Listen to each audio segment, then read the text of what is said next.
Seniors living in St. Louis County will not see property tax relief after all. Missouri Governor Mike Parson signed a bill into law that would allow counties to adopt a property tax freeze for seniors if local leaders approved it. Our political editor, Mark Maxwell, explains why St. Louis County voted it down. Mike and Ann, the St. Louis County Council came within one vote of adopting that property tax freeze for seniors 62 and over. It would not have cut the taxes they pay on their real estate, but would have frozen that bill in place. Local government officials lobbied against it, arguing the tax cap might force them to make deep cuts later.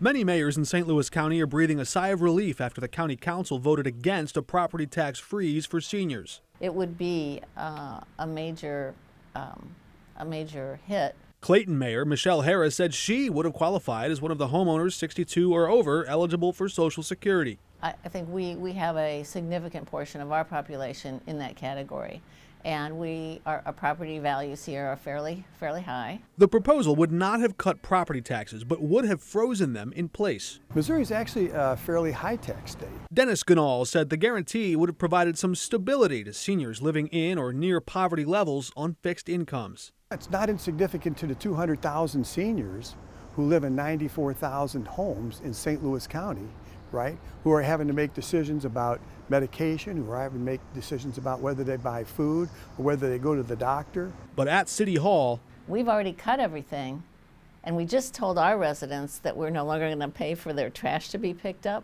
estimates suggest the loss in future revenue could total $1 million or more every year going forward in Clayton alone. We have nothing else to cut unless we start going into public safety, because public safety is about 65% of our expenditures, and that's the only place we can get some major savings. Well, we're not going away. Groups like Missouri Tax Relief Now hope to keep this debate alive in next year's election. We can collect 28,000 names in St. Louis County and force it to go on to a referendum. So that's one option. But if the issue returns, opponents of this version hope it would include a means test to exclude the wealthy. It has to come with a way to manage it so that only people that actually need it take advantage of it. The way Jefferson City lawmakers wrote this proposal, retired teachers, for example, would not qualify for property tax relief since they don't pay into Social Security. But retired hedge fund managers would.